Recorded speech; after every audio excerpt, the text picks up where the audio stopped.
Good afternoon बच्चों।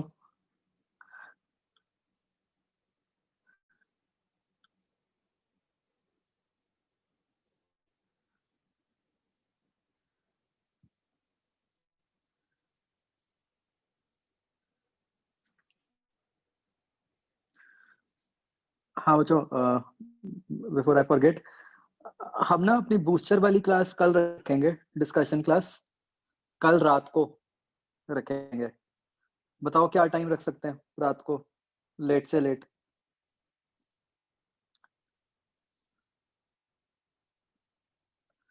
10 बजे रख लें? 1 बजे? मुझे तो 1 बजे में भी कोई प्रॉब्लम नहीं है।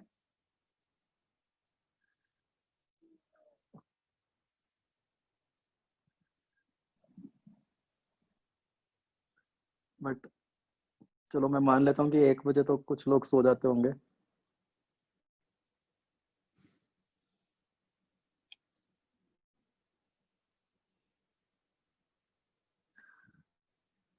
दस बजे ठीक है बच्चों सबको?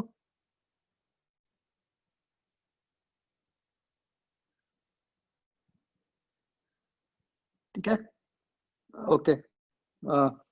और कल कौन सा बूस्टर डिस्कस करना है?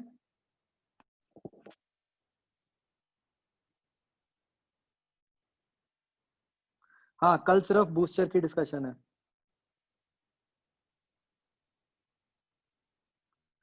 मैग्नेटिज्म के कर लेंगे कल, ठीक है।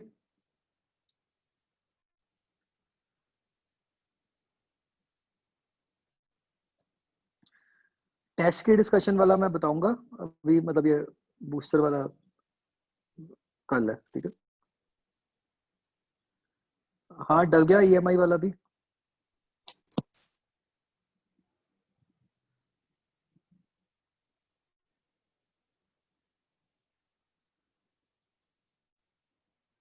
ठीक है जी।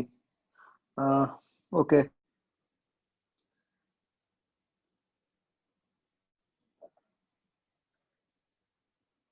एक बच्चों, मैंने जो आपको होमवर्क दिया था, वो हो गया? उससे मुझे ऐसा लग रहा है, मैं शायद एक पॉइंट आपको बताना रह गया था, और उस पे बेस मैंने क्वेश्चंस दिए हुए थे, टाइम कांस्टेंट, है ना? यस सर, थर्ड क्वेश्चन था एक एक्सरसाइज का। अच्छा, दो ही थे क्या? हाँ जी, दो मतलब मेरे को दो ही लगे इस पे बेस्ड। वो एक टाउ वाला जो था ना, हाँ हाँ हाँ। वो थे क्वेश्चन, मतलब एक थर्ड था। चलो चलो, एक बार वो डिस्कस कर ही लेते हैं। हाँ जी, बताओ।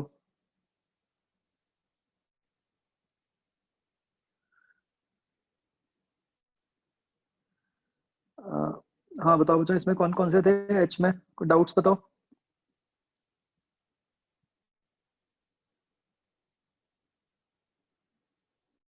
First question, which of the following quantities is not zero just after the connection? ठीक है, तो जैसे ही आपने सर्किट कंप्लीट किया, आपको बता रहे हैं सर्किट कंप्लीट करते सार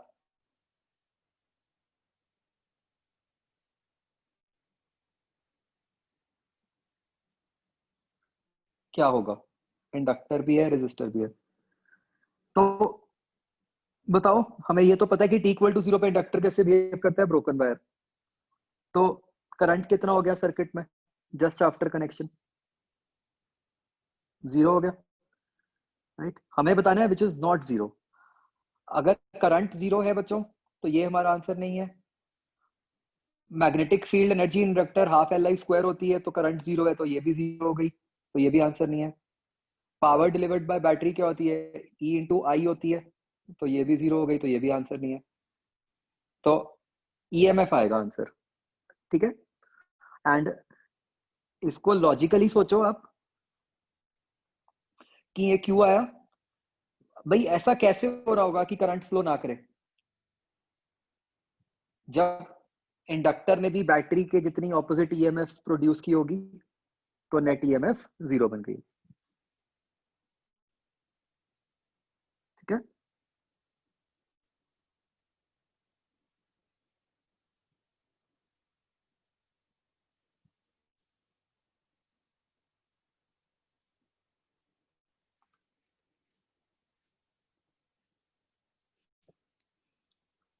हाँ जी, फर्स्ट के बाद सेवंथ।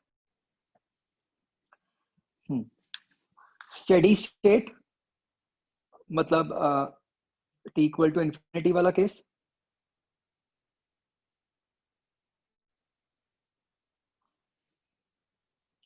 तो अच्छा, अब ये कंफ्यूजन होगी कि दोनों ही स्ट्रेट वायर्स हैं, ठीक है, दैट इज फाइन। तो हमें दोनों को स्ट्रेट वायर्स मान के हमें करंट तो पता चल गया कि टोटल कितना फ्लो करेगा, 4 एम्पेयर, ठीक है। अब डिवाइड कैसे करना है? अगर एक में आई, एक में 4 - आई, तो वही L1 I1 equal to L2 I2, उससे रेशियो निकल आएगी।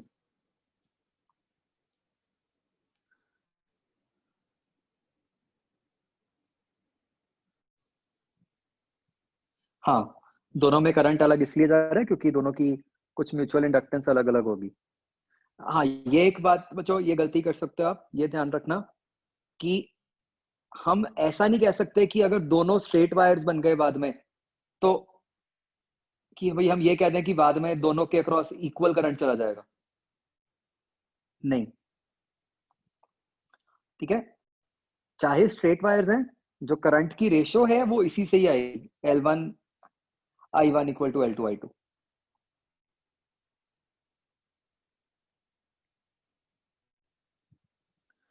आगे बच्चों,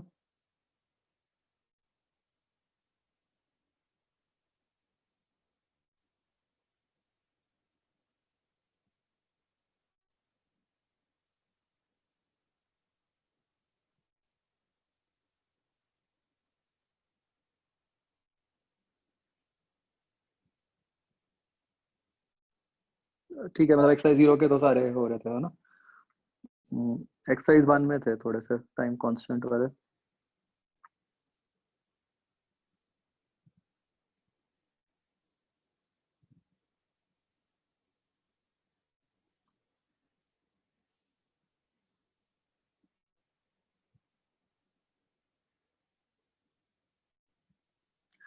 नहीं, जो हम स्ट्रेट वायर कहते हैं ना, that straight wire is for the purpose of resistance. तो लेकिन अब जो करंट डिवाइड हो रहा है वो रेजिस्टेंस के कारण नहीं हो रहा, इंडक्टेंस के कारण हो रहा है।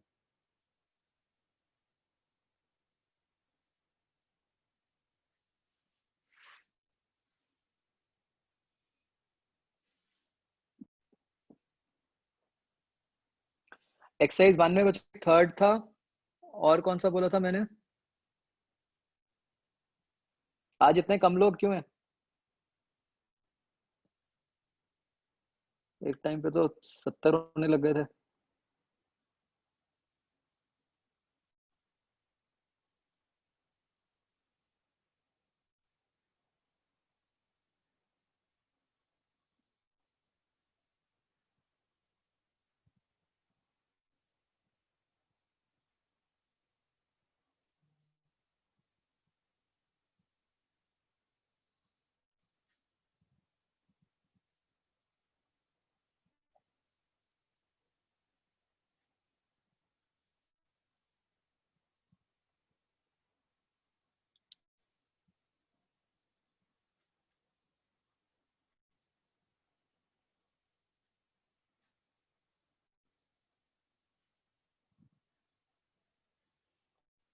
थर्ड में अभी बता रहा हूँ, 12th क्वेश्चन।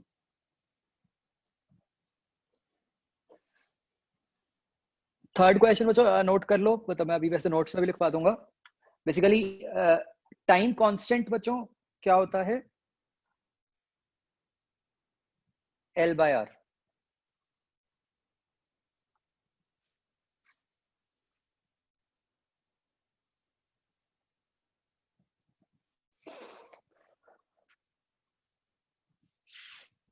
ठीक है। RC में क्या होता है टाइम कांस्टेंट?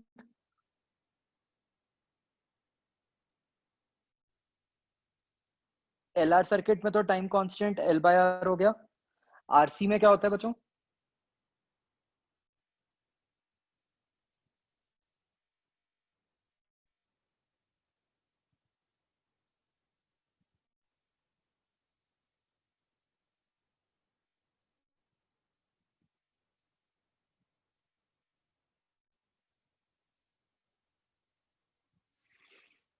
RC होता है वो, that is R into C। ठीक है, अभी जस्ट अभी लिख लेते हैं, नोट्स में लिख लेंगे। उसका RC होता है, इसका L/R होता है। हाँ जी, इसमें और कौन सा था? 12th question, when circuit is completed. तो अब क्या होगा, बस t इक्वल टू 0 पे इंडक्टर तो ब्रोकन वायर की तरह बिहेव करेगा, इंडक्टर के थ्रू कोई करंट नहीं जाएगा। तो अच्छा नहीं, ये 12th में आई थिंक वो ये मान रहे हैं कि स्टेडी स्टेट पे, ये ना क्वेश्चन में लिखा होना चाहिए था।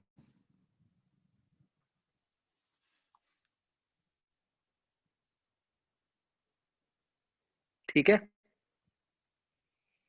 क्योंकि अगर हम t इक्वल टू 0 पे निकाल लेंगे वो तो फिर 3/50 बन जाएगा, वो तो ऑप्शन ही नहीं है। देखो ध्यान से, ये बात बच्चों क्लियर हो गई 12th में?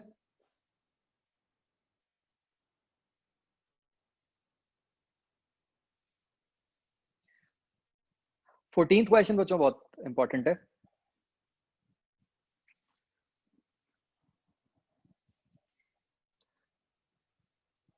13th देख लो।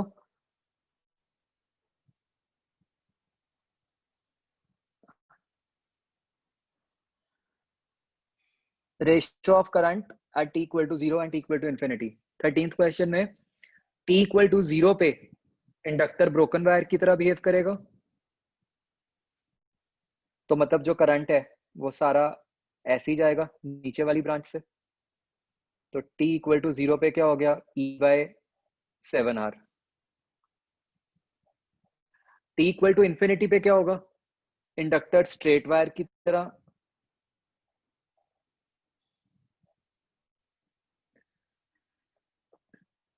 बिहेव करेगा। तो ऊपर 3R रेजिस्टेंस हो गई, नीचे 6R हो गई, तो 3R 6R पैरेलल में कितना बन गया, 2R, और साथ में R सीरीज में, तो बाद में क्या हो गई, E/3R। ठीक है जी। 14th क्वेश्चन देखो सारे।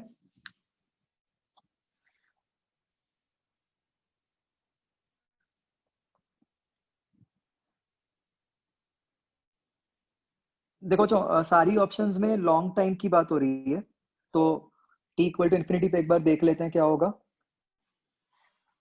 t इक्वल टू इन्फिनिटी पे हमारा जो इंडक्टर है वो स्ट्रेट वायर की तरह बिहेव करेगा, कैपेसिटर जो है वो ब्रोकन वायर की तरह बिहेव करेगा, राइट। तो जो हमारा करंट है वो ऐसे आउटर सर्किट में फ्लो कर रहा होगा, करेक्ट। तो इसमें क्योंकि इंडक्टर तो अब स्ट्रेट वायर ही बन गया, तो कितनी रेजिस्टेंस हो गई, R/R, 2R हो गई।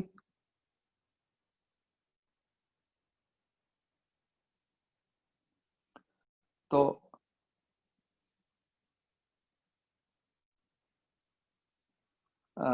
करंट कितना हो गया, E/2R। ठीक है, तो ये करंट इस तरह से फ्लो कर रहा होगा। अब बच्चों कैपेसिटर के ऊपर भी कुछ ना कुछ चार्ज तो होगा, करंट नहीं जा रहा बट चार्ज तो होगा कैपेसिटर, ये हमने पहले पढ़ा भी था। तो अगर अब मैं राइट वाले लूप में किरचॉफ लगाऊं, what do I get, Q/C, जो उसके ऊपर R वाली टर्म है उससे तो कुछ नहीं आएगा क्योंकि वहां से तो कोई करंट नहीं जा रहा। फिर right hand side minus E/2R into R, inductor के थ्रू कुछ नहीं जाएगा, इंडक्टर की तो टर्म, इंडक्टर तो स्ट्रेट वायर ही है, तो इक्वल टू 0 आ गया। तो Q क्या बन गया हमारे पास, CE/2।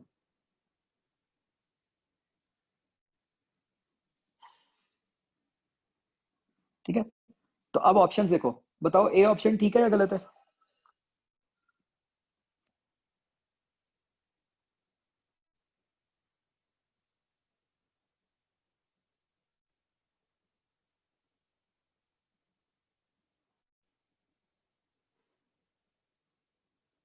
हाँ बच्चों बताओ। ए ऑप्शन गलत है, क्योंकि इंडक्टर के अक्रॉस तो पोटेंशियल डिफरेंस जीरो ही हो गया, इंडक्टर तो स्ट्रेट वायर की तरह बिहेव कर रहा है।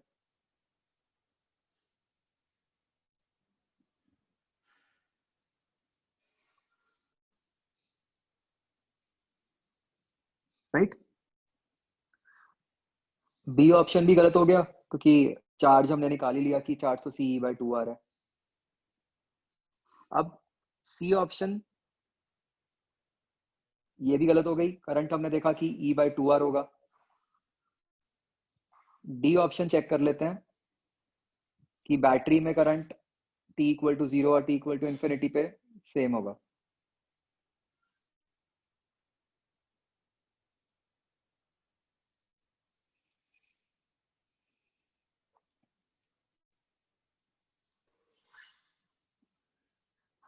तो हमने टी इक्वल टू इन्फिनिटी पे निकाल लिया, अब टी इक्वल टू जीरो पे भी एक बार देख लेते हैं।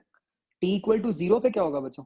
टी इक्वल टू जीरो पे हमें पता है कि इंडक्टर ब्रोकन वायर की तरह बिहेव करता है, कैपेसिटर स्ट्रेट वायर की तरह बिहेव करता है, तो करंट ऐसे फ्लो करेगा।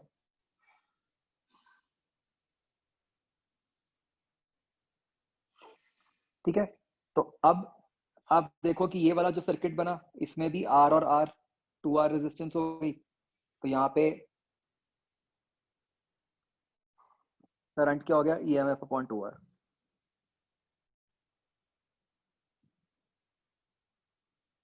ठीक है।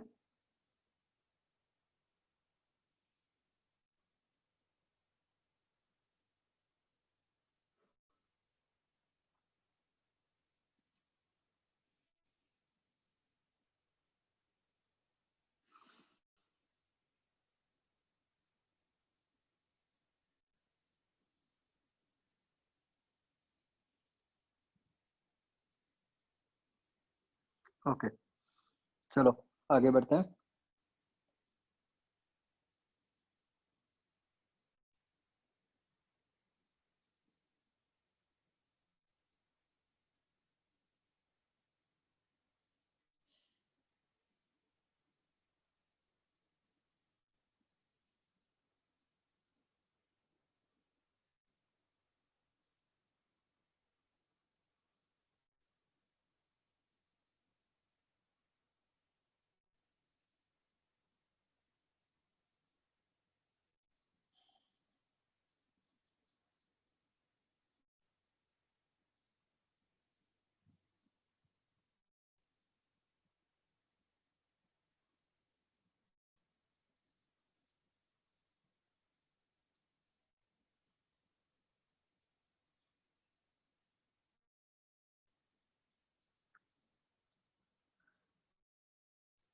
हाँ करमन, आप वो ठीक कह रहे हो, वो ना गलत दिया हुआ है जो उस क्वेश्चन में।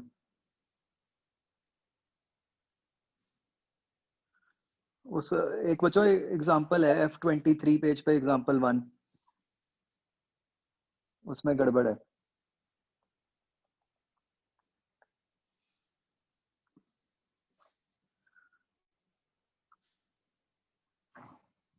एक बच्चों ये स्टार्ट करने से पहले एक वो ले लो टाइम कांस्टेंट अपने नोट्स में।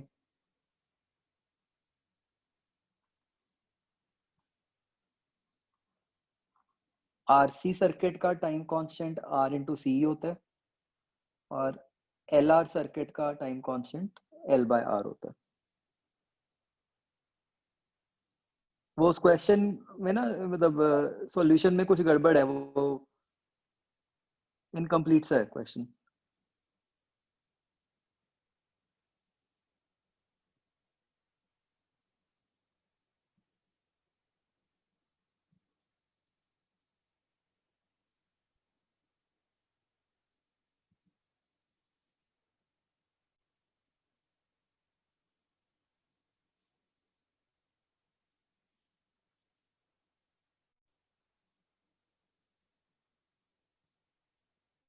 हाँ, वो आंसर में भी गलती है। ठीक है बच्चों, टाइम कांस्टेंट नोट कर लिया।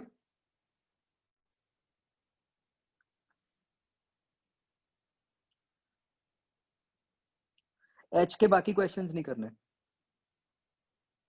Those are not required.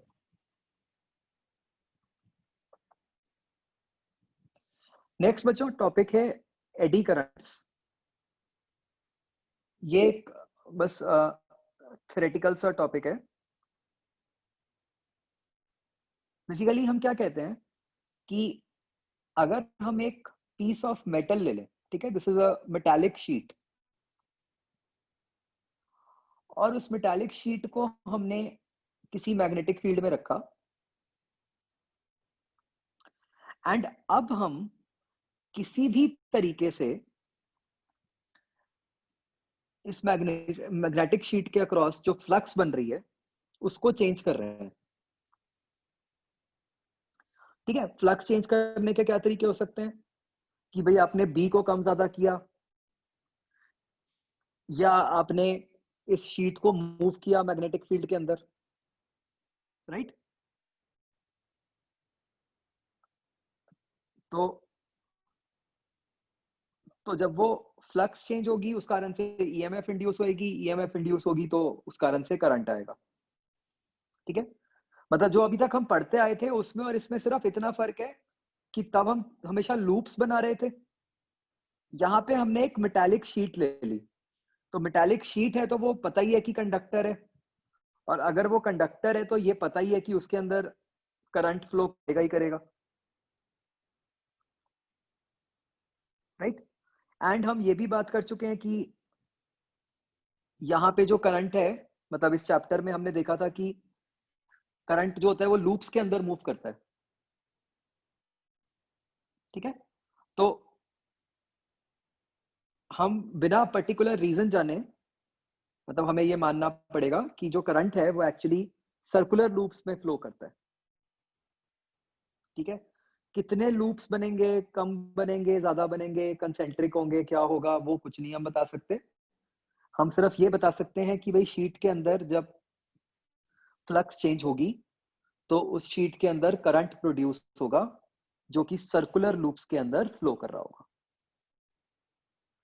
तो ये जो करंट होता है बच्चों, इसको हम कहते हैं एज एडी करंट।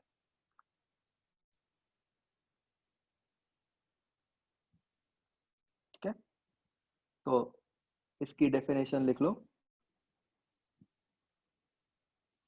कि eddy currents are produced when there is a change in magnetic flux through a piece of metal. हाँ, डायरेक्शन वही लेंज लॉ से ही आएगी, ये मैंने वैसे ही शो कर दिया यहाँ पे, डायरेक्शन लेंज लॉ से ही आएगी।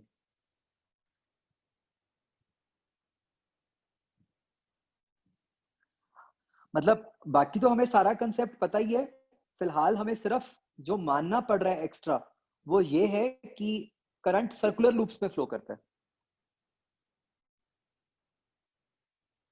हाँ, वो हमें मानना पड़ेगा, उसका जो एक्चुअली प्रूफ होता है वो प्योरली मैथमेटिकल होता है, और मतलब मैथ्स भी हमारे वाली नहीं, कॉम्प्लेक्स मैथ्स। अगर मान लो कि मतलब एक शीट है वो पतली 2D, तो उसमें अगर करंट आ भी रहा है तो अलग अलग लूप्स में क्यों आ रहा है? वो तो एक मेटल की शीट है, एक सिंगल लूप में बड़ा आना चाहिए ना, वो लूप क्यों सारा आ रहा है? डिपेंड करता है कि मैग्नेटिक फील्ड किस तरीके से प्रोड्यूस की हुई है। अगर सिमेट्रिक यूनिफॉर्म सी मैग्नेटिक फील्ड होगी तो सिंगल लूप भी आ सकता है, अगर मैग्नेटिक फील्ड वेरिंग है तो अलग अलग लूप्स भी आ सकते हैं। तो ठीक बेसिकली वो उसी पे डिपेंड करता है, वो जो मैथमेटिकल इक्वेशन है उसके क्या सॉल्यूशंस है।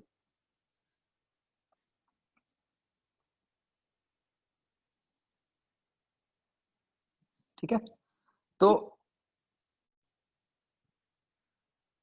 बस मतलब हमें सिंपल बात ये समझनी है कि जब भी कोई शीट है, वो शीट किसी उस शीट के अक्रॉस कोई मेटल का पीस है, उसके अक्रॉस जब कोई मैग्नेटिक फ्लक्स चेंज हो रही है तो उस मेटल पीस के अंदर करंट्स प्रोड्यूस होंगे। ठीक है, तो अब बच्चों अगर करंट्स फ्लो करेंगे तो उस कारण से हीट प्रोड्यूस होगी, हीट प्रोड्यूस होगी तो एनर्जी लॉस होगा। तो जहां पर भी ऐसा हो रहा हो कि एक मेटल है और उसके अक्रॉस फ्लक्स चेंज हो रही हो, वहां पे ये एडी करंट्स के कारण एनर्जी लॉस होता है। ठीक है, मतलब ये एक अनअवॉइडेबल लॉस है जो होगा ही होगा जहां पर भी ऐसी सिचुएशन क्रिएट हो गई।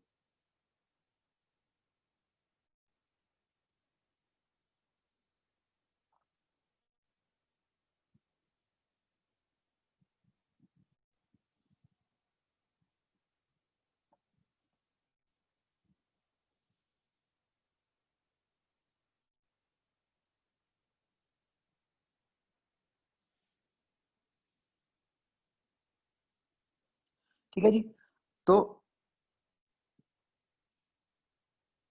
लॉस ऑफ एनर्जी हीट की फॉर्म में,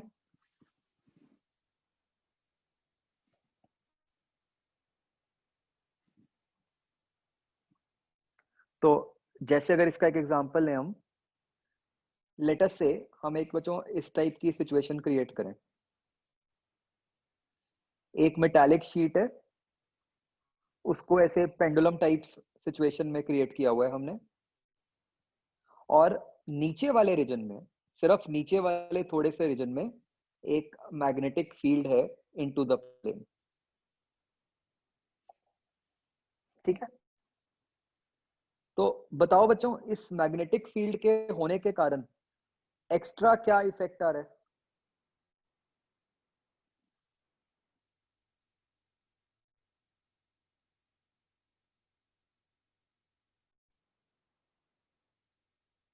मतलब जो पेंडुलम टाइप्स मोशन होएगी उस पे क्या इम्पैक्ट आएगा?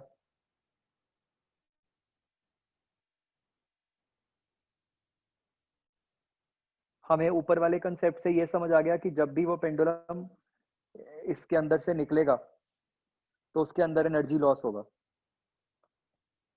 राइट? तो क्या हो जाएगा, वो धीरे धीरे स्लो हो जाएगा। तो तो याद करो, डैम्पिंग हो जाएगी, राइट? डैम्पिंग टर्म सुनी हुई होगी सबने। तो ये डैम्पिंग क्रिएट कर देगा। ठीक है, तो बच्चों आपने याद ही ये रखना है कि मतलब जब भी किसी सिचुएशन में ऐसा दिया हो ना कि मेटल का पीस है और मैग्नेटिक फील्ड के अंदर है, वहां पे पक्का एडी करंट्स का रोल आता ही आता है। क्वेश्चन सिंपल थ्योरेटिकली आ सकता है और कुछ नहीं, इसमें कोई न्यूमेरिकल कुछ नहीं बनता।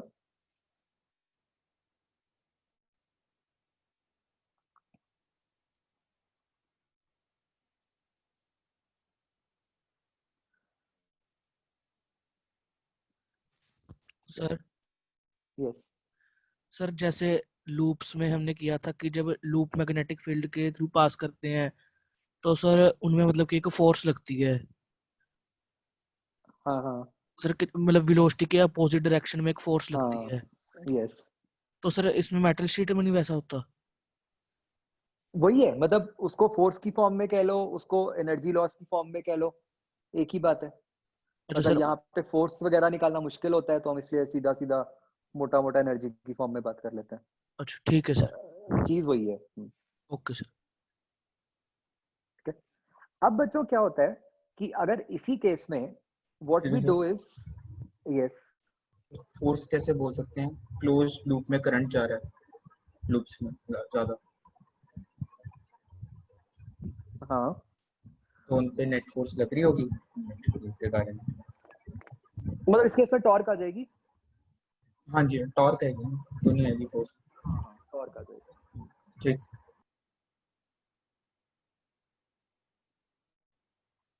तो अब बच्चों अगर हम ऐसा करें कि हम ये जो शीट है इसके अंदर ऐसे कुछ कट्स लगा दें। ठीक है, ये करंट की लाइंस नहीं बनाई मैंने, मैंने ये कहा है कि शीट के अंदर छोटे छोटे कट्स लगा दिए आपने, मतलब कुछ पार्ट बीच में से खाली कर दिया।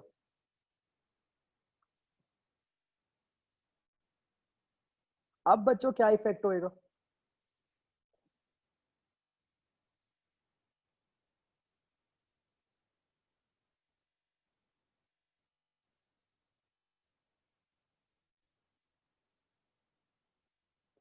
मतलब पहले के कंपैरिजन में क्या इफेक्ट होगा? डैम्पिंग कम होगी, ज्यादा होगी, सेम रहेगी?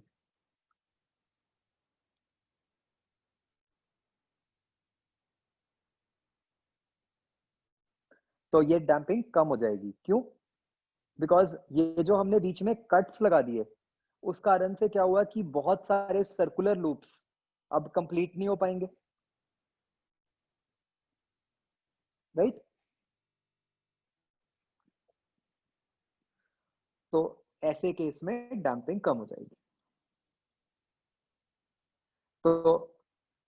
तो ये बच्चों स्टैंडर्ड तरीका होता है डैम्पिंग कम करने का, जहां पे हमें पता है कि भाई ऐसा कुछ हो रहा है कि भाई यूज भी मेटल ही करना पड़ेगा और फ्लक्स चेंज भी हो रही है, उसका कोई तरीका नहीं है। तो एनर्जी लॉस को अवॉइड करने का तरीका ये होता है कि हम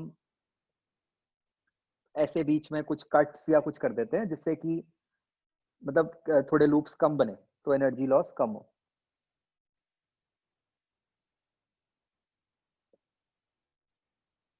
क्या? तो एक बच्चों बेसिक बात याद रखनी है कि जहां पर भी कोई मेटल की बात हो रही हो, वेरिंग मैग्नेटिक फील्ड की, वहां पे हमेशा एडी करंट्स का रोल होगा और उस कारण से एनर्जी लॉस हो रहा होगा।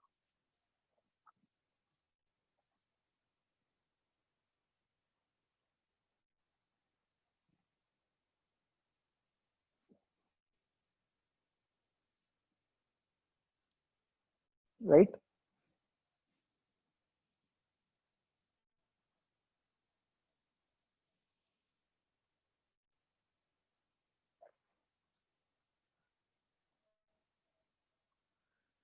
तो बेसिकली एडी करंट्स जो फिनोमिना है, उस कारण से energy is lost in the form of heat, right? तो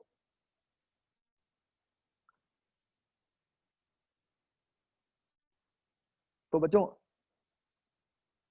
ऑसिलेशंस डैम्प कैसे होंगी? बिकॉज जो पेंडुलम के पास एनर्जी है, काइनेटिक एनर्जी, उसका कुछ पार्ट हीट की फॉर्म में लूज होता जाएगा, तो धीरे धीरे सारी एनर्जी खत्म हो जाएगी।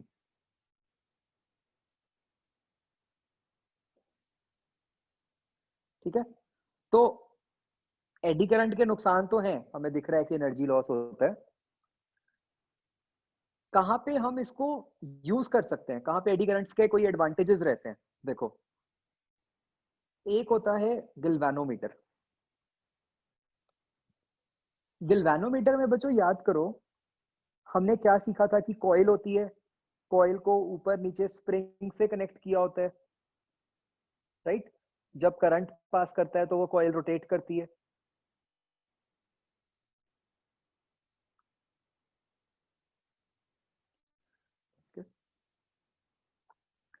कट से डैम्पिंग कम कैसे हुई? कट्स लगाने से अब सर्कुलर लूप्स नहीं बन पाते पूरे, जहां पे सर्कुलर लूप नहीं बनेगा वहां करंट फ्लो ही नहीं करेगा।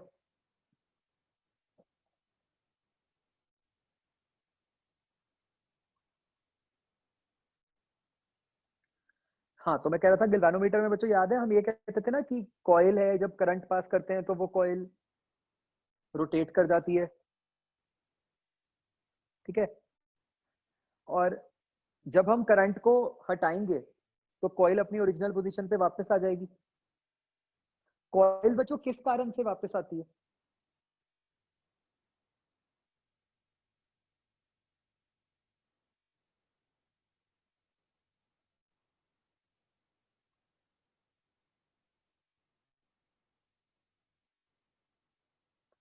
वो जो हमने ऊपर नीचे वो लगाए हुए थे ना, वो जो वायर थी जो ट्विस्ट होती है वायर,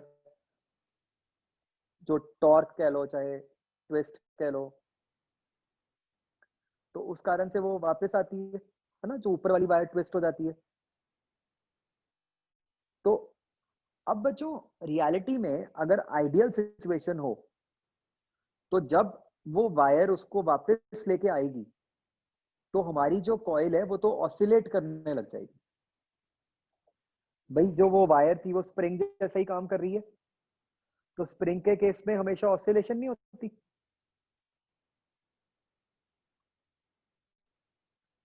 तो मतलब जब हम करंट हटाएंगे तो ऐसा नहीं होगा कि वो वायर सीधा 0 पे आके रुक जाएगी। आप सोचो आपने एकदम से करंट हटाया है, उसको कॉइल फटाफट झटके से वापस लाना चाहेगी, तो उस चक्कर में वो जो नीडल है हमारी वो ऑसिलेट करना शुरू कर देगी। ठीक है, तो वहां पे हम एडी करंट्स की हेल्प से बच्चों ये इंश्योर कर लेते हैं कि जब वो वापस आ रही हो तो उसके पास जितनी एक्स्ट्रा एनर्जी है एडी करंट्स की फॉर्म में लूज हो जाए, ताकि जब 0 पे आए तो वो कॉइल रुक जाए।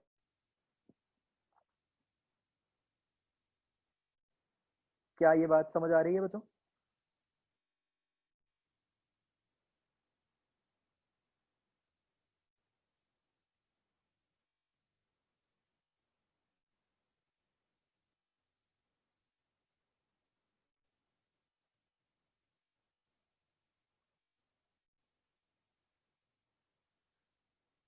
ओके, जो बच्चों इसकी नेक्स्ट एक बार दोबारा समझ लो। वहां पे जो कॉइल होती है वहां पे स्प्रिंग लगा होता है गैल्वेनोमीटर के अंदर।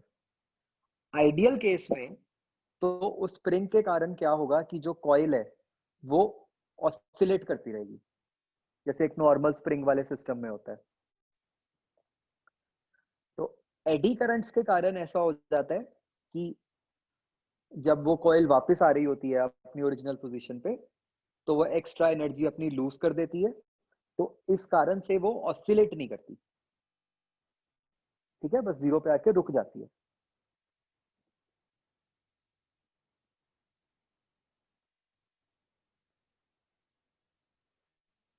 ओके, नेक्स्ट बच्चों एप्लीकेशन होती है ब्रेक्स की, बुलेट ट्रेन्स के अंदर। आपने बच्चों ये टर्म सुनी है कभी, मैगलेव?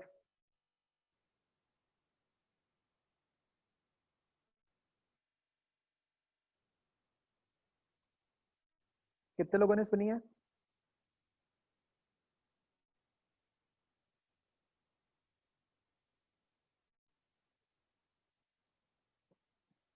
ओके, बुलेट ट्रेन सुना है क्या होती है?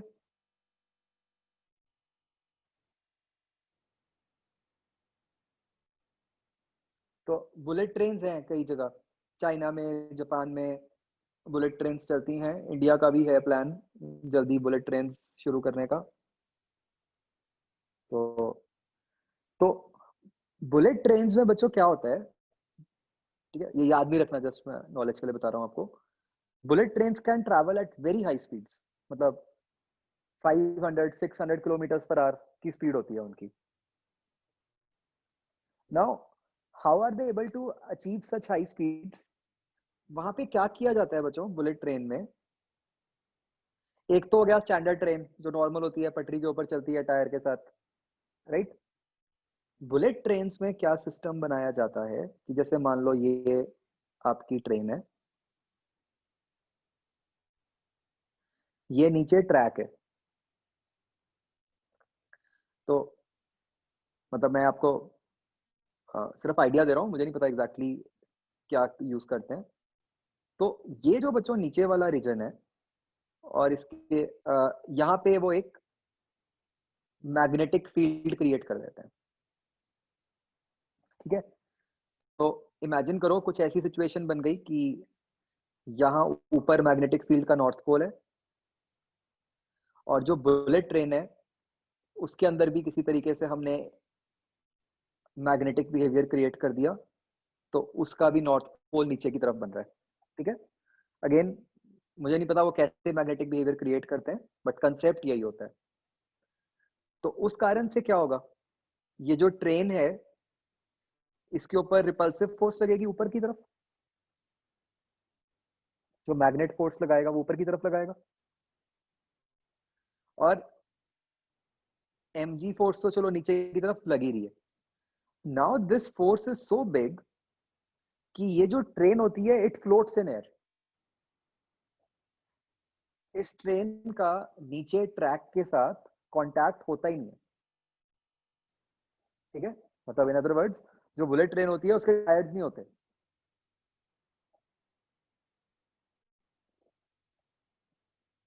वो तो एक ऐसे एक अरेंजमेंट पे फ्लोट करती है वो एक प्लेटफॉर्म के ऊपर।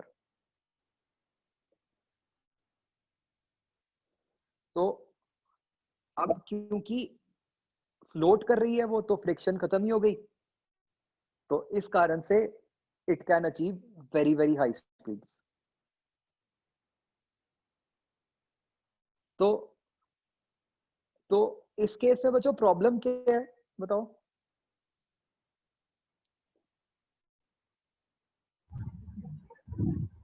हाई स्पीड पे आ जाएगी, रुकेगी कैसे?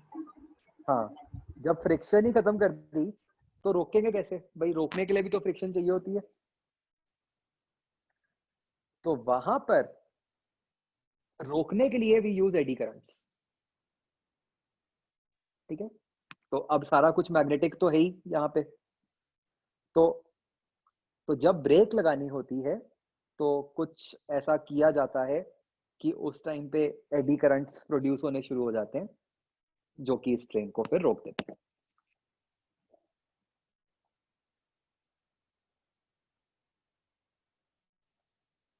ठीक है,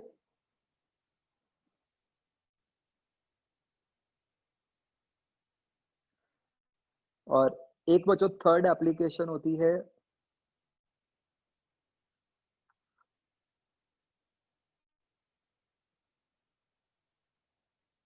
induction furnace.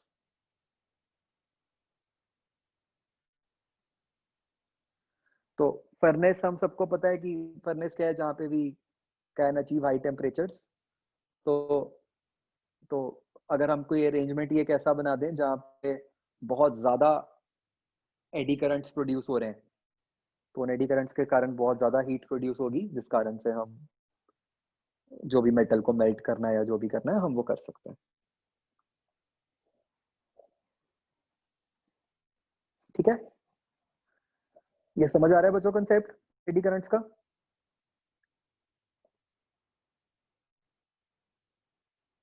Sir okay, question है बुलेट ट्रेन चली कैसे? तो होता होगा उसका भी कुछ अरेंजमेंट सर हमने ऑब्वियसली। तो ये पढ़ा था, नहीं हमने मोशन में ये पढ़ा था कि जैसे हमारी कार्स होती है उन पे स्पॉयलर्स लगाते हैं ताकि उनका नीचे को फोर्स बढ़ जाए और एक्सेलरेशन जी से ज्यादा अचीव हो पाए। यहाँ तो हमने उल्टा कर दिया कुछ। एक्सेलरेट, हाँ ठीक है, यस, क्योंकि तब हमारा रोल फ्रिक्शन का होता है सारा, कि बेसिकली हाँ वी जी। Want to increase n in that case, right? जी, तो यहाँ पे जब उसने कंटैक्ट ही छोड़ दिया तो आगे कैसे हाँ, जाएगी? तो यहाँ तो जो कुछ हो रहा है वो इलेक्ट्रोमैग्नेटिक प्रॉपर्टीज से ही हो रहा है, यहाँ पे वो मैकेनिकल प्रॉपर्टीज फ्रिक्शन एक्सेट्रा का तो काम ही नहीं है ना।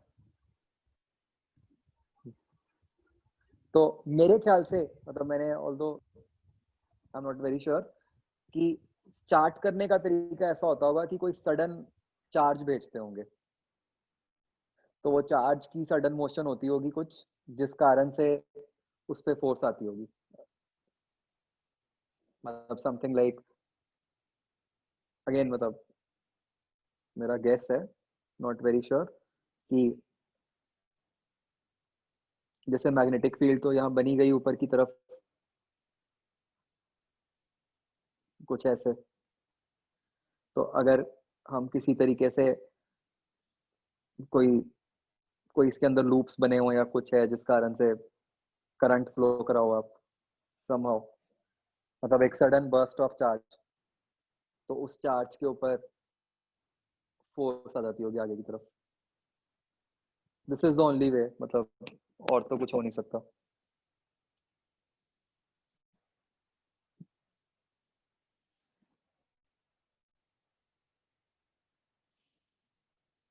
या कोई मैग्नेट्स की डायरेक्शन वगैरह चेंज करके प्रोबेबली आगे वाली तरफ फोर्स आती होगी। लास्ट वाला क्या है, इंडक्शन फर्नेस की, मतलब बेसिकली आपको एक ऐसी जगह बना लो जो जहाँ हर तरफ मेटल है और वहाँ वेरिंग मैग्नेटिक फील्ड है, तो उसमें बहुत सारे एडी करंट्स प्रोड्यूस हो जाएंगे, तो उसके कारण एक हाई टेम्परेचर बन जाएगा।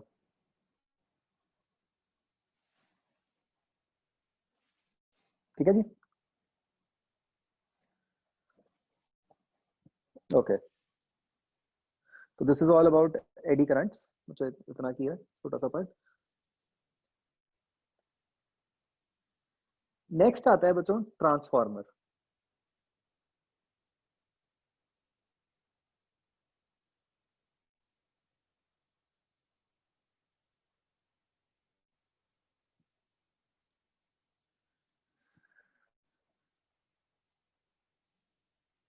ट्रांसफार्मर क्या होता है बच्चों, क्या करता है?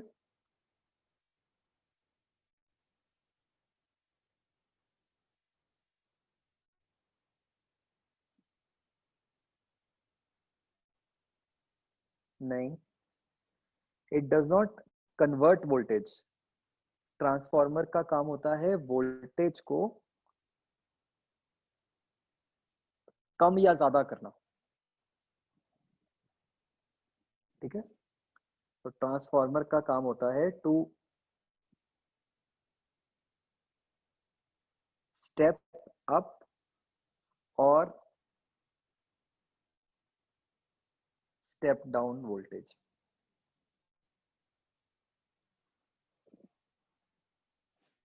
ट्रांसफार्मर एसी से डीसी नहीं करता। ठीक है, transformer can not convert voltage, it can only step up और स्टेप डाउन वोल्टेज। मुझे बताओ कहां पे यूज होता है ट्रांसफार्मर?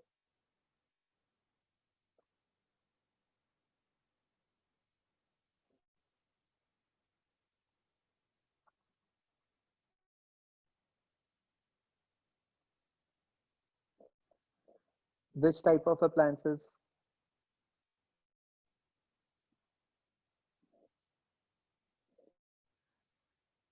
मतलब अपने घर में सोचो कहाँ कहाँ ट्रांसफार्मर यूज होता होगा।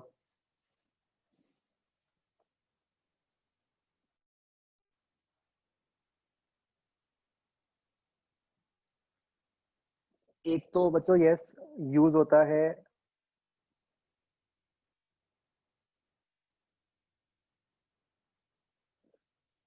स्टेबलाइजर्स में। ठीक है, तो स्टेबलाइजर्स का क्या काम होता है? एक कांस्टेंट वोल्टेज देना, 220 वोल्टेज देना। तो अगर पीछे से वोल्टेज ज्यादा आती है तो ट्रांसफार्मर उसको कम कर देता है, और अगर पीछे से कम आ रही होती है तो ट्रांसफार्मर उसको बढ़ा देता है। ठीक है, देन ये बच्चों जितने भी हमारे चार्जर्स होते हैं, mobile charger, laptop charger, etcetera, ये सारे बच्चों आपने देखा होगा, अगर अभी इस पे पढ़ा हो आपने, इस पे ऐसे लिखा होता है 12 वोल्ट 1 एम्पेयर, 5 वोल्ट 1 एम्पेयर, इस तरीके से, राइट? जैसे जो हमारे मोबाइल्स के होते हैं दे आर जनरली 5 वोल्ट, जो लैपटॉप का होता है वो जनरली 12 वोल्ट होता है। तो अब जो सप्लाई आ रही है पीछे से वो तो 220 वोल्ट है। तो जो हमारे चार्जर के अंदर बच्चों जो अडेप्टर लगा होता है, जो मोटा सा पार्ट होता है, राइट, बाकी तो वायर ही होती है, जो मोटा पार्ट होता है, आप देखो जो भी चार्ज करने वाले डिवाइसेस हैं बच्चों, आप कोई भी ले लो, पावर बैंक ले लो, स्पीकर ले लो, लैपटॉप ले लो, मोबाइल ले लो, जो उनके चार्जिंग डिवाइसेस हैं उनमें छोटी सी डब्बी होती है ना, कहीं पे भी, चाहे बीच में होती है चाहे एंड पे होती है, तो उस डब्बी के अंदर one of the components is a transformer. ठीक है, यहीं पे अगर आप देखो फैन है जैसे, तो फैन के अंदर ट्रांसफार्मर नहीं होता। फैन इस तरीके से ही बना हुआ है कि वो सीधा 220 वोल्ट पे ही चलता है। फैन हो गया, या जो हमारे घर की लाइट्स हैं, या टीवी है, या एसी है, ये सीधा 220 पे चलते हैं, तो इनके अंदर नहीं होता ट्रांसफार्मर।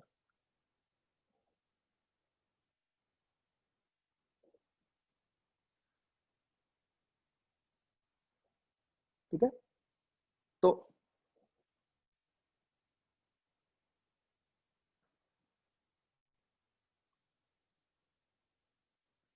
तो अब ट्रांसफार्मर किस तरीके से बच्चों काम करता है, देखो जो बिल्कुल बेसिक शेप होती है ट्रांसफार्मर की, इट इज लाइक दिस, देखो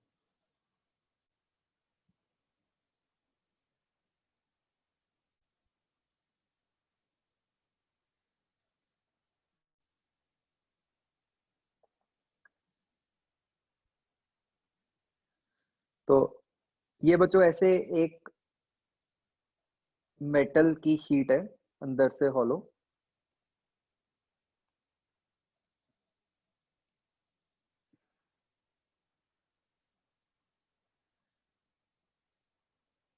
यस रेफ्रिजरेटर भी 220 पे चलता है।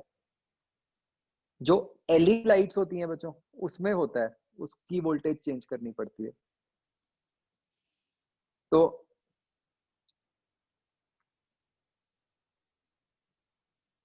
इसमें बच्चों हम क्या करते हैं, एक लेफ्ट से वायर आ रही है, वो ऐसे इसके ऊपर चढ़ा देते हैं,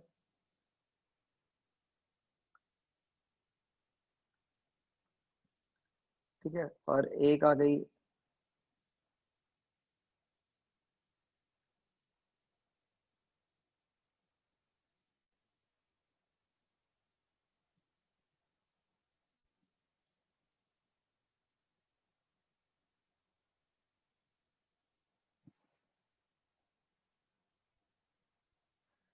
yes, transformers can be very small and they can be very big depending upon various factors।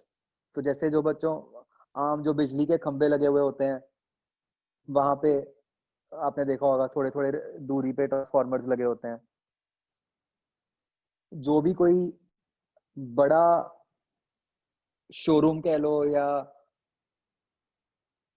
Factory कह लो या कुछ भी कह लो जहाँ पे ज्यादा करंट की रिक्वायरमेंट होती है बच्चों, वहां पे हमेशा ट्रांसफार्मर लगा होता है। जैसे आप देखो, आप जग्गी जाओगे तो जग्गी के बाहर लगा हुआ है ट्रांसफार्मर, मुझे याद नहीं, बहुत देर हो गई गए हुए, कैप्सन्स के बाहर भी लगा हुआ है, ठीक है। तो जहां पर भी कोई ऐसी सिंगल जगह है जिधर बहुत ज्यादा, आईक्वेस्ट के बाहर भी लगा हुआ है, मैं बाकी सारे एग्जांपल्स दे रहा हूँ, आईक्वेस्ट के बाहर उस साइड लगा हुआ है जहाँ जहाँ से वो बेसमेंट वाली पार्किंग है उधर लगा हुआ है।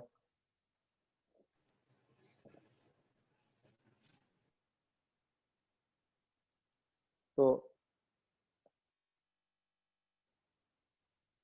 वहां तो चाहिए ही चाहिए होता है,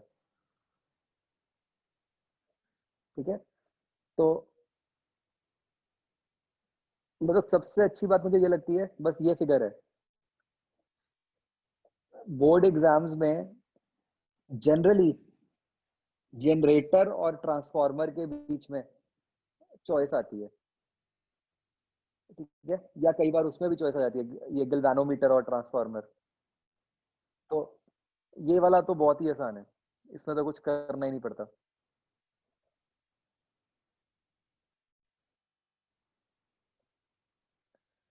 ठीक है, तो ये एक मेटालिक शीट है और इस शीट को हमने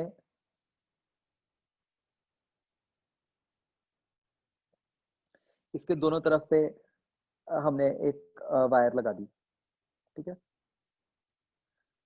ये बच्चों मुझे याद नहीं, ये कई जगह ना, मतलब कई जगह एसी वाले चैप्टर में भी दिया होता है, मतलब मुझे एनसीईआरटी में नहीं याद कहाँ पे है, मतलब कहीं पे भी पढ़ सकते हैं, कोई खास फर्क नहीं होता।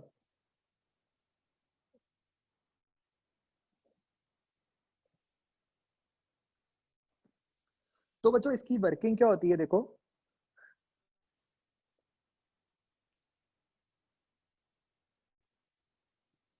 बेसिकली बच्चों हम लेफ्ट साइड से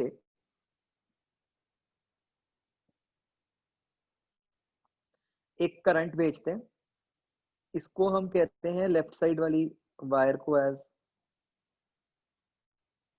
प्राइमरी कॉइल,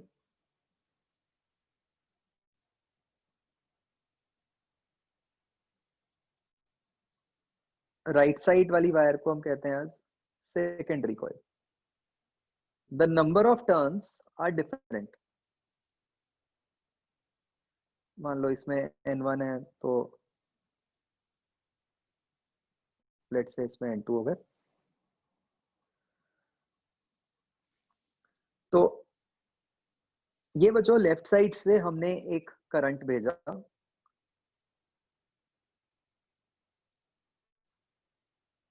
अब बच्चों ट्रांसफॉर्मर सिर्फ और सिर्फ तभी काम करता है जब आपका जो करंट है that is varying with time. ठीक है,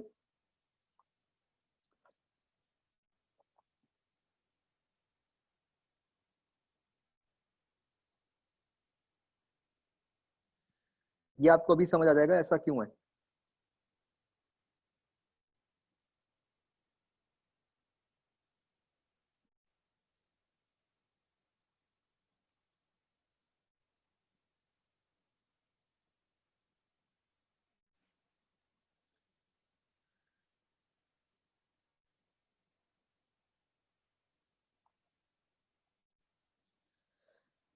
तो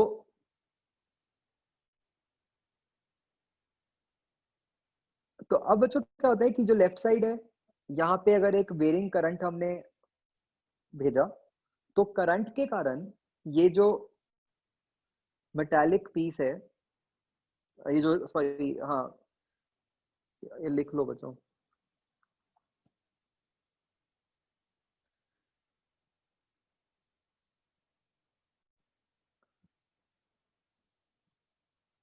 मेटालिक भी नहीं, आयरन लिखो कि this is mostly made up of iron.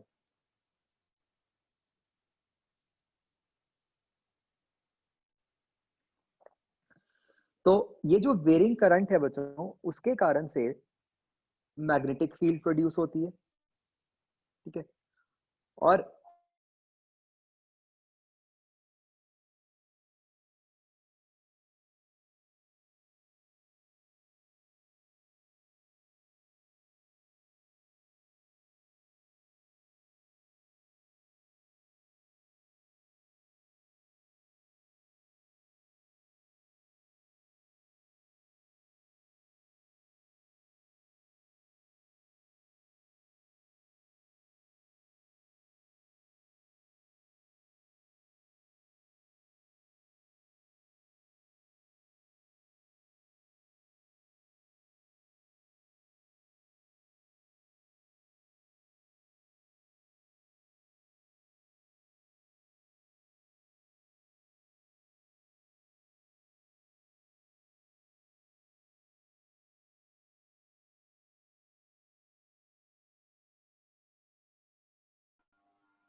हाँ जी, अब बच्चों दिख रही है ना स्क्रीन सबको?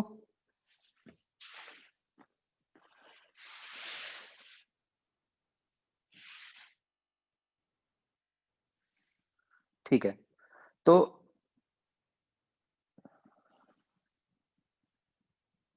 हाँ सो आई वाज सेइंग कि व्हाट हैपेंस इज कि जब ये टाइम वेरिंग करंट आता है उस कारण से ये जो लेफ्ट वाला रीजन है बच्चों, इस रीजन के अंदर मैग्नेटिक फील्ड लाइंस प्रोड्यूस होती हैं। ठीक है, तो ये बच्चों शेप इस तरीके से बनाई जाती है कि जो ये फील्ड लाइंस हैं जो लेफ्ट साइड पे बनती हैं, ये फील्ड लाइंस ऐसे ट्रैवल करती हुई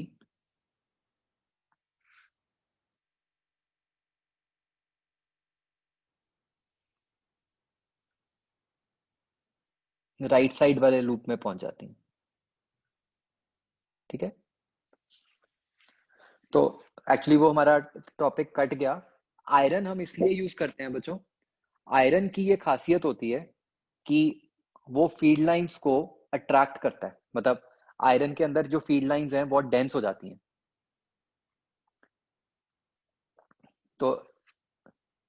तो इस कारण से ये फील्ड लाइंस जो प्रोड्यूस तो लेफ्ट वाली कॉइल ने की थी, लेकिन वो ट्रैवल करके राइट साइड वाली कॉइल में पहुंच जाती हैं। हाँ, आपने शायद ये प्रॉपर्टी पढ़ी भी होगी केमिस्ट्री में, फेरोमैग्नेटिज्म, राइट? तो iron is basically a ferromagnetic material.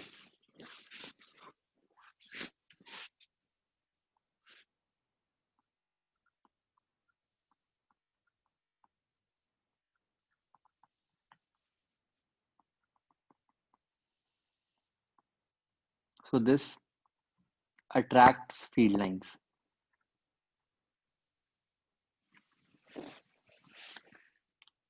ठीक है,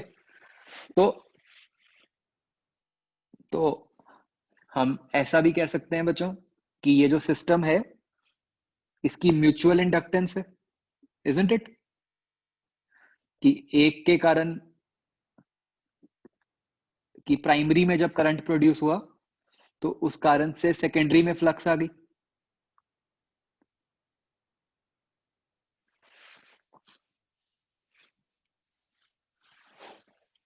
बोलो भाई कुछ, yes no?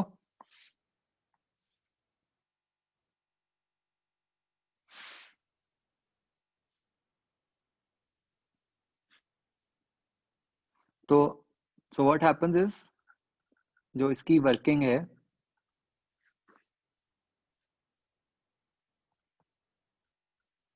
Current in primary produces flux in secondary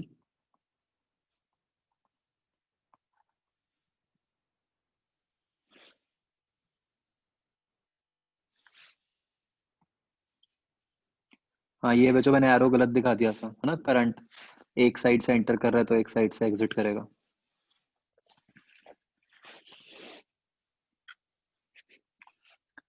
तो अब बच्चों ये बात क्लियर हो गई कि करंट वेरिंग क्यों चाहिए।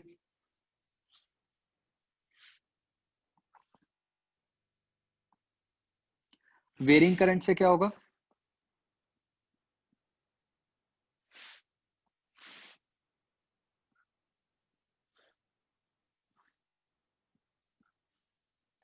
तो जो वेरिंग करंट है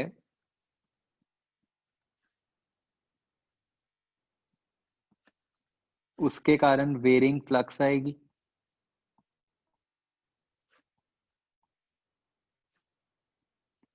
और ये जो वेरिंग फ्लक्स है that will induce current in secondary. Current कह लो, वोल्टेज कह लो।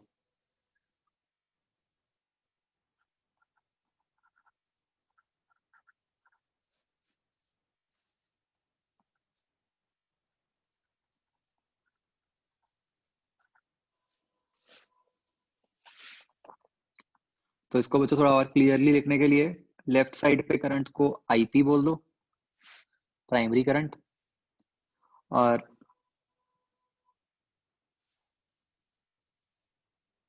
राइट साइड पे जो करंट है उसको IS बोल दो। लेफ्ट साइड पे जो कोई वोल्टेज होगी उसको VP बोल देते हैं, राइट साइड पे जो वोल्टेज है उसको VS बोल देते हैं।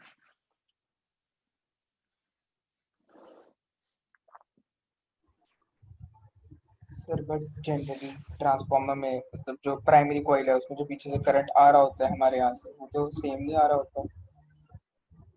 क्या प्राइमरी कॉइल में? प्राइमरी कॉइल में करंट वही है ना जो हमारा पीछे से आ रहा है, यस, जो जब पीछे से आ रहा ट्रांसफार्मर होता है। कनेक्ट करते हैं किसी भी उसके साथ, तो वो हाँ तो हाँ सेम नहीं आ रहा होता है हमेशा। हाँ हाँ, तो सेम आ फिर रहा होता है। वेरिंग करंट नहीं कैसे, नहीं नहीं, वो फिर उसकी वेरिंग एवरेज करंट कैसे वैल्यू, आएगा? उसकी एवरेज वैल्यू सेम होती है। वैसे जो करंट होता है वो AC करंट होता है, ये इस टाइप का करंट होता है। साइनोसॉइडल।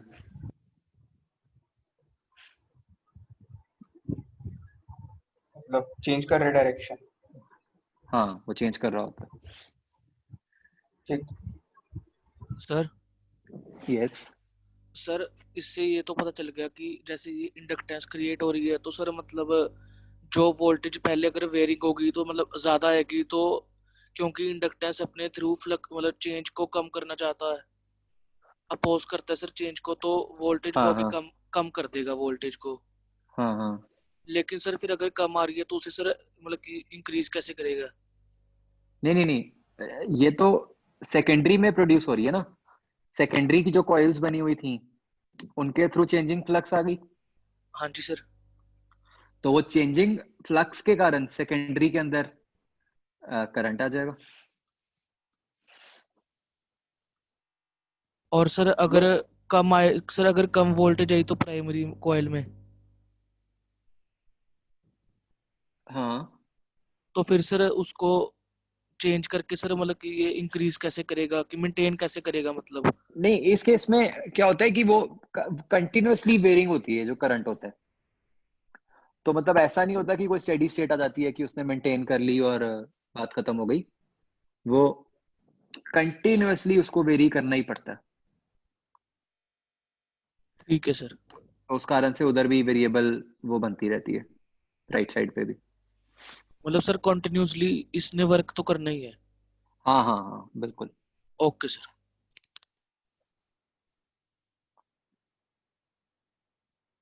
तो हम बच्चों जो आइडियल केस मानते हैं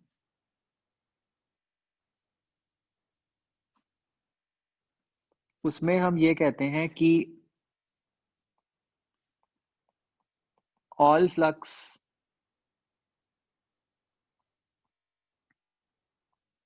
produced in primary is linked with secondary।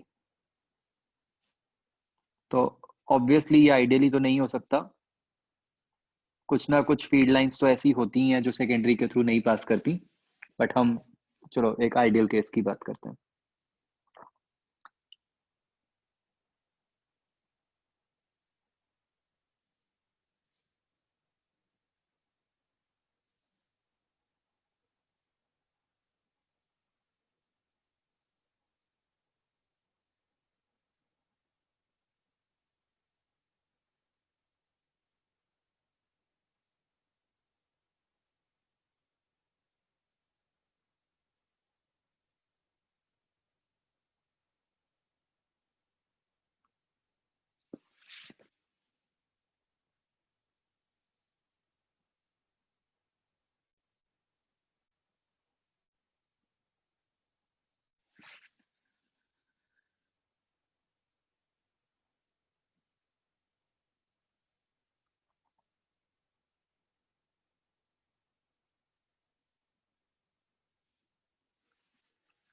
तो इस केस में बच्चों ऐसा आ जाता है, मतलब अगेन प्रूफ की प्रूफ नहीं चाहिए हमें, सीधा ही रिजल्ट है कि जो वोल्टेज सेकेंडरी वाली साइड आती है upon voltage primary is equal to I secondary over I primary. ये उल्टा है बच्चों, is equal to number of turns of secondary over number of turns of primary।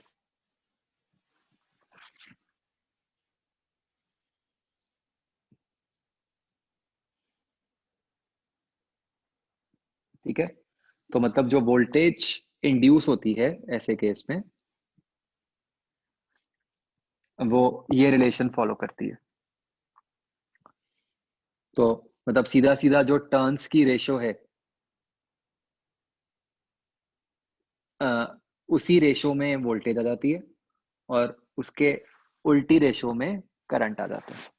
Current बच्चों उल्टा क्यों आया कि नहीं, मैंने वैसे गलत लिख दिया ऊपर, मतलब करंट की रेशो और वोल्टेज की रेशो उल्टी होती है। तो बेसिकली ये क्या बन गया कि VS IS is equal to VP IP। इस रिलेशन की बच्चों क्या सिग्निफिकेंस हुई?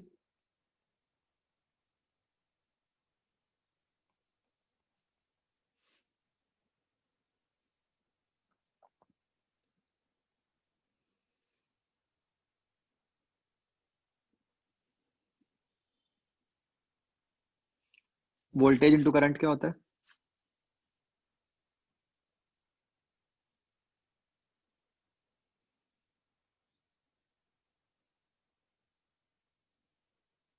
पावर। तो मतलब ट्रांसफार्मर बच्चों ऐसा नहीं है कि कोई पावर को कम ज्यादा कर देता है, एनर्जी कंजर्वेशन तो होनी ही है। तो जितनी पावर प्राइमरी वाली साइड पे है उतनी ही पावर सेकेंडरी वाली साइड पे ट्रांसमिट हो जाती है in case of ideal transformer.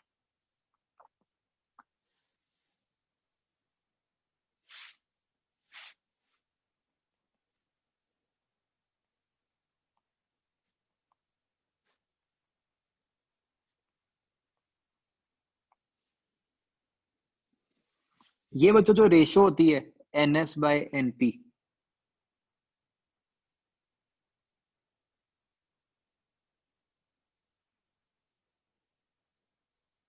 इसको K बोल देते हैं। This is known as transformation ratio.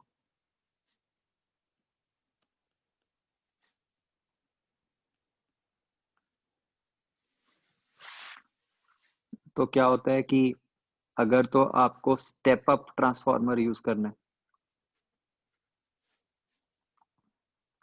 तब आप K ग्रेटर देन 1 लोगे। स्टेप अप स्टेप डाउन हम वोल्टेज के लिए बात करते हैं, ठीक है। अगर स्टेप डाउन यूज करना है, वोल्टेज कम करनी है, तो फिर K आपको कम लेना पड़ेगा।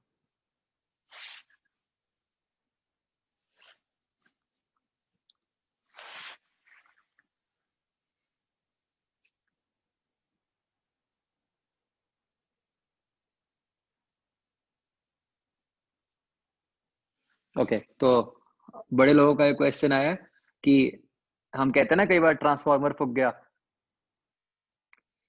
या खराब हो गया, वो तो क्या होता होगा बच्चों उस केस में?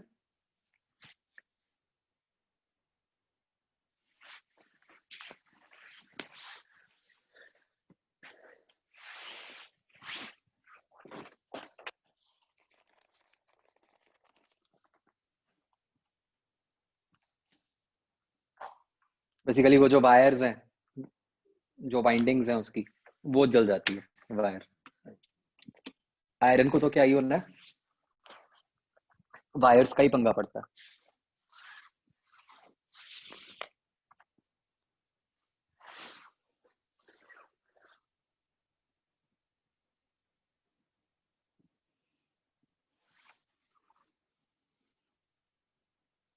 एक बच्चों ये लाइन लिख लो, ये समझ अभी नहीं आएगी, ये मतलब AC चैप्टर के बाद आएगी।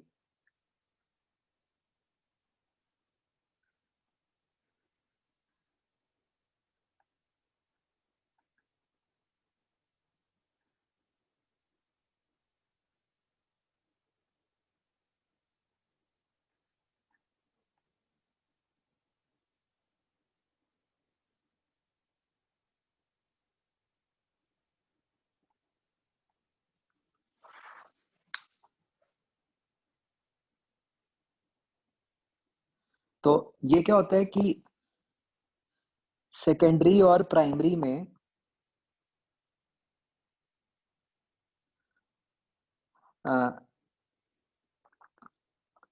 पाई का फेज डिफरेंस होता है। फेज डिफरेंस टर्म हमने सुनी हुई है पहले, ठीक है।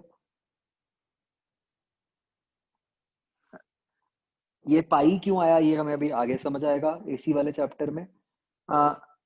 बेसिकली ये आया कहां से है? लेंज लॉ से। मतलब जो लेफ्ट साइड पे करंट की डायरेक्शन होएगी और जो राइट साइड पे करंट की डायरेक्शन होएगी बच्चों, वो ऑपोजिट होएगी।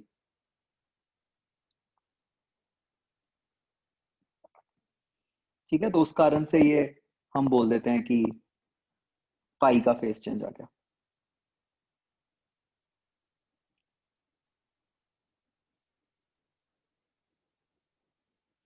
ठीक है,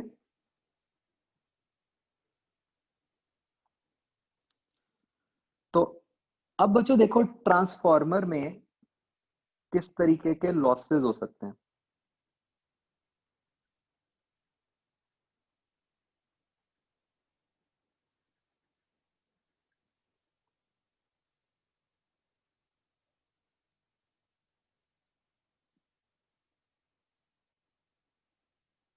हाँ K1 हो सकता है, बट उसका कोई फायदा नहीं होगा फिर K1 करके, फिर ये यूज ही क्यों करना है इतना बड़ा जुगाड़।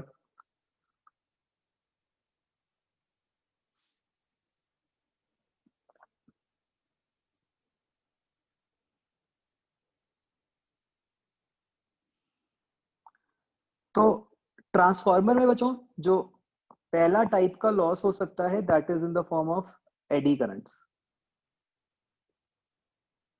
तो अगेन हम मेटल यूज कर रहे हैं, ये जो हमारी ये जो शीट है इसको कोर कहते हैं बच्चों, कोर ऑफ ट्रांसफार्मर।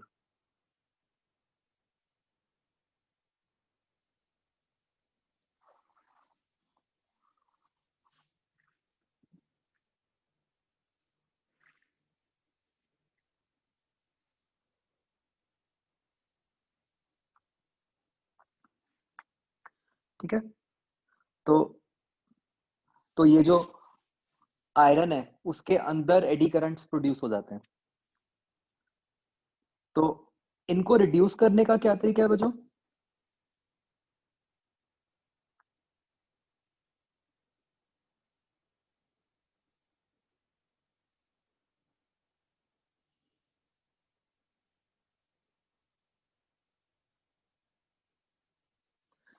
हमने पढ़ा था कट्स, राइट। तो यहां पे हम बच्चों क्या करते हैं कि basically what we do is कि instead of taking a thick sheet, हम ऐसे एक पतली शीट लेते हैं। ठीक है,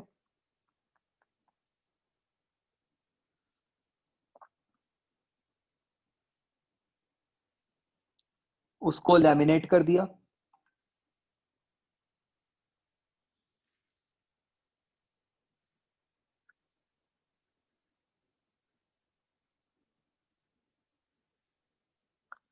ठीक है, फिर इसके पास एक और थिन पीस, मतलब थोड़ी तो थिकनेस चाहिए, बट अब वो थिकनेस हम एक मोटी शीट से नहीं करते, हम बहुत सारी पतली पतली शीट्स लेते हैं। ऐसे एक और शीट रख दी इसके ऊपर, फिर उसको भी आपस में लेमिनेट कर दिया, एंड सो ऑन। तो इस फिगर से नहीं आपको क्लियर होगा, मतलब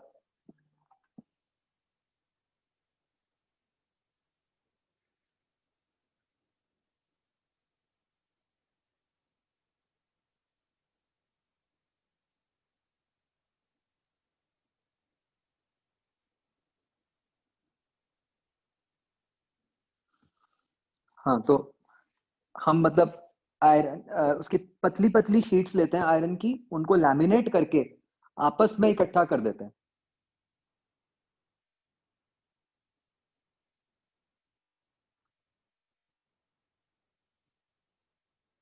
समझ आया बच्चों मैं क्या कहना चाह रहा हूँ।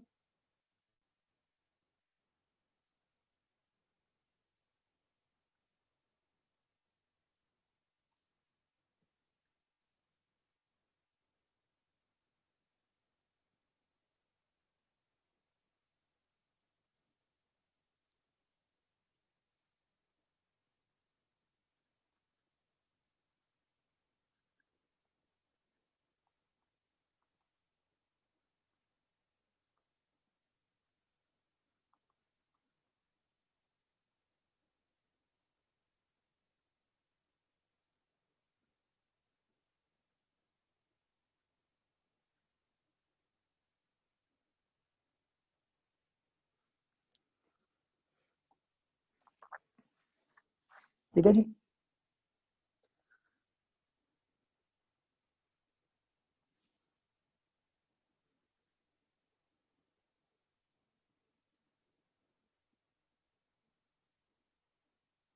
दूसरे होते हैं बच्चों जो लॉसेस हो सकते हैं, वो होते हैं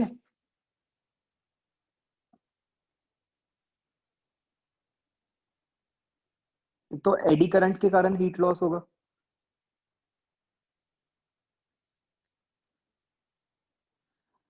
एक जो ट्रांसफार्मर की कॉइल है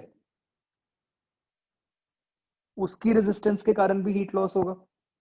ये हमने जितने इतने सारे टर्न्स दिए हैं जो लेफ्ट और राइट पे, वो जो वायर एक्स्ट्रा यूज हो गई तो उस वायर की रेजिस्टेंस में भी हीट प्रोड्यूस होगी, इजंट इट?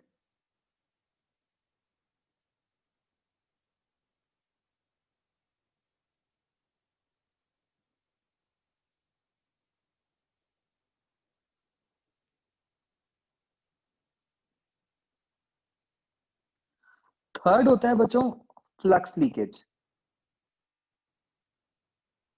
तो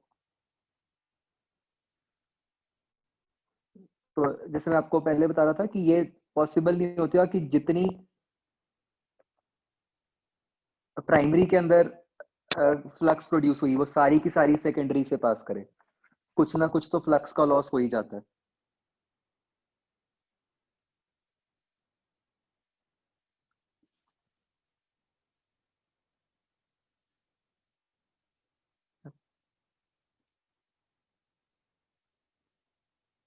चौथा होता है बच्चों हिस्टेरिसिस लॉस। ये टर्म सुनिए बच्चों पहले, हिस्टेरिसिस।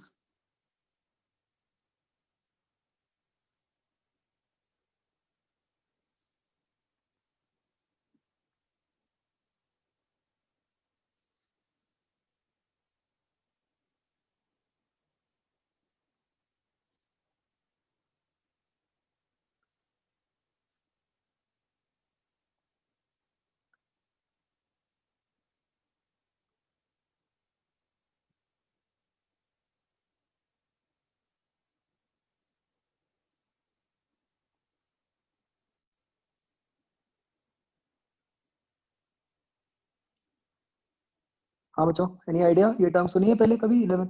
तो क्या होता है बच्चों, जैसे अगर हम एक सिंपल स्प्रिंग वाला केस लें, ठीक है, हम कहते हैं कि स्प्रिंग पे हमने जब लोड रखा तो स्प्रिंग खींच लिया, जब लोड हटाया तो स्प्रिंग अपनी ओरिजिनल पोजीशन पे वापस चला गया।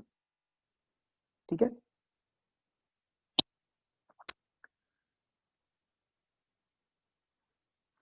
तो अब स्प्रिंग के केस में भी बच्चों अगर आप बार बार एक स्प्रिंग को लोड करते हो अनलोड करते हो, ठीक है, तो कहने को तो आप उसको हर बार अपनी नेचुरल पोजीशन में ला रहे हो, बट जब आप उसको बार बार ऐसा करते रहते हो तो बहुत देर के बाद वो स्प्रिंग आप कह लो एक तरह से थोड़ा वीक हो जाता है। मतलब वो फिर उसमें एनर्जी लॉसेस आने शुरू हो जाते हैं स्प्रिंग में, मतलब जितना वो उतना इफेक्टिव नहीं रहता जितना पहले था। तो ये हर डिवाइस में होता है। तो हाँ, जैसे कह सकते हो कार शॉकर्स हो गए, तो वो कार शॉकर्स एक थोड़ी देर के बाद तो खराब होते ही होते हैं, ठीक है, जब वो रिपीटेडली यूज होते हैं। तो सेम चीज क्या होती है कि क्योंकि यहाँ पे वेरिंग करंट है, उस कारण से वेरिंग फील्ड प्रोड्यूस हो रही है। तो ये जो आयरन का हमारा मटेरियल है ये बार बार मैग्नेटाइज डीमैग्नेटाइज हो रहा है। ठीक है, पहले एक डायरेक्शन में फील्ड लाइंस आएंगी, फिर ऑपोजिट डायरेक्शन में फील्ड लाइंस आएंगी। ठीक है, तो आयरन को बार बार अपने अंदर फील्ड ऑपोजिट डायरेक्शंस में प्रोड्यूस करनी पड़ रही है। तो इस कारण से भी उसके अंदर एनर्जी लॉसेस आते हैं। ठीक है, बेसिकली ये जो टॉपिक था वो कट गया है, तो बस इतना हम समझ लेते हैं कि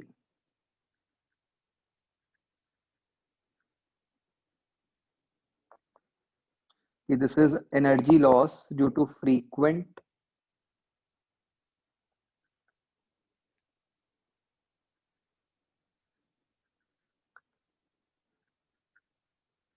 मैग्नेटाइजेशन एंड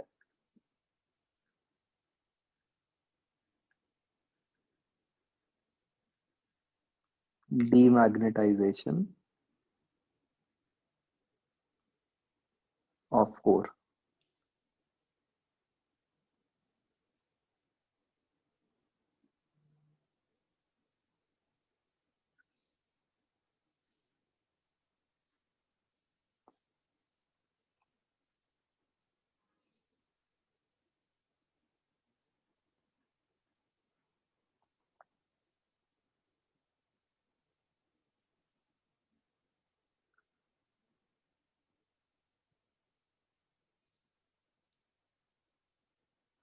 पांचवा होता है बच्चों, ये सबने ऑब्जर्व किया होगा, आपने देखा है जहां एसी का स्टेबलाइजर होता है उसके पास जाओ, एक तो आपने देखा होगा स्टेबलाइजर हमेशा गर्म होता है, चाहे एसी का चाहे फ्रिज का, राइट? तो वो गर्म तो ये ऊपर वाले जो रीजंस हैं उस कारण से है, एडी करंट या जो कॉइल में लॉस हो रहा है उस कारण से। आपने ये भी देखा होगा बच्चों, उससे हमेशा थोड़ी सी आवाज आ रही होती है स्टेबलाइजर से, एक हमिंग सी साउंड होती है,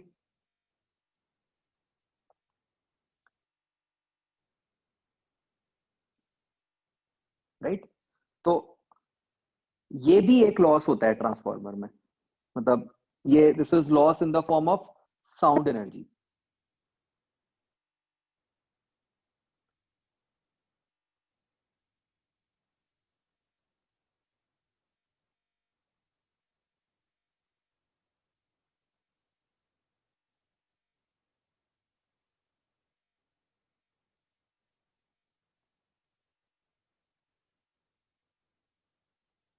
दिस इज डिफरेंट, मतलब this is loss in the form of sound, sound energy.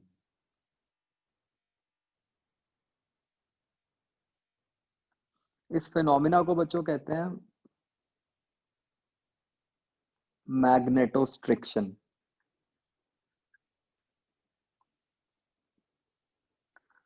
मतलब और कुछ नहीं चाहिए, बस ये नाम पता होना चाहिए आपको।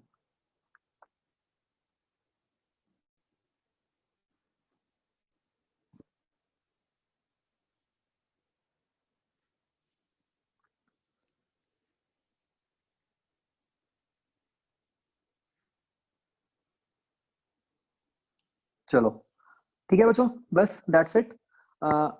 बस एक आप वो ट्रांसफार्मर वाली एक्सरसाइज कर लेना होमवर्क में, मैं भूल गया कौन सी है, एक्सरसाइज 01 की ट्रांसफार्मर वाली कर लेना, बिल्कुल सिंपल सा, मतलब फॉर्मूला बेस्ड क्वेश्चंस है, राइट? And read theory.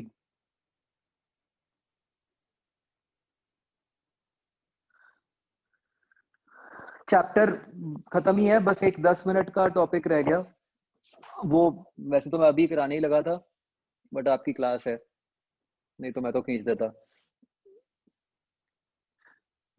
तो बूस्टर डिस्कशन कल है, ठीक है, 10 PM। आदित्य तुम्हारा काम है, मुझे एक बार 9 बजे मैसेज जरूर कर देना कल, ये शेड्यूल में नहीं डली हुई, कहीं भूल ना जाऊं मैं। रात को ना? हाँ हाँ ठीक है सर। ठीक है, चलो ओके बच्चों, बाय।